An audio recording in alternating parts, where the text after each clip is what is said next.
সাইয়েদনা মুসা আলাইহিস সালাম আল্লাহরে বললেন, আল্লাহ আল্লিমনি যিকরান, আপনি আমার এমন একটা জিকির শিখায় দেন, লা ইয়ালামুহা ইল্লা আনতা ওয়া আনা, যে জিকিরটার শব্দ আপনি আর আমি ছাড়া কেউ জানবে না। দুনিয়াতে যত অদ্ভুত অদ্ভুত প্রশ্ন সব আপনি মুসা আলাইহিস সালামের মাথা থেকে পাবেন। ভেরি কিউরিওসিটি ছিল ওনার, বিভিন্ন বিষয়ে আল্লাহরে প্রশ্ন করতেন। আল্লাহরে বললেন, আল্লাহ আল্লিমনি কালিমাতান, আল্লিমনি যিকরান লা ইয়ালামুহা ইল্লা আনতা ওয়া আনা, ও আল্লাহ এমন একটা জিকির আমারে শিখান, দিনে রাতে সব সময় এই জিকির আমি করব, আপনারে ডাকবো, কিন্তু শর্ত হলো এই জিকিরটা জানবে শুধু আপনি আর জানবো শুধু আমি, কেউ জানবে। আল্লাহ বললেন, মুসা পড়ো লা ইলাহা লা ইলাহা ইল্লাল্লাহু মুহাম্মাদুর রাসূলুল্লাহ সাল্লাল্লাহু। আল্লাহ বললেন, মুসা পড়ো লা ইলাহা ইল্লাল্লাহ। মুসা আলাইহিস সালাম কয়, মাবুদ এটা তো জাতীয় জিকির, সবাই জানে।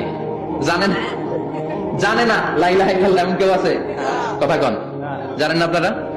কথা বলেন, জানেন না? মুসা আলাইহিস সালাম বললেন, আল্লাহ এটা জাতীয় জিকির কইলেন কেন? আমি তো চাইছি এক্সট্রা অর্ডিনারি, অসাধারণ একটা জিকির, সুপার ক্যালিফ্রাজিলিস্টিক এক্সপিয়ালিডোসাস, এক্সেলেন্ট একটা জিকির, আনপ্যারালাল, কারো কাছে নাই, শুধু আমি জানবো আর আমি পড়বো।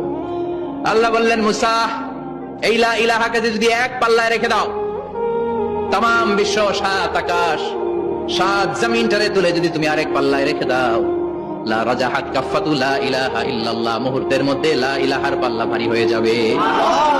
ও মুসা, তুমি যতই এক্সক্লুসিভ জিকির চাও, লা ইলাহার চেয়ে দামি জিকির আমার কাছে নাই। চিৎকার করে পড়তে হবে আল্লাহু আকবার।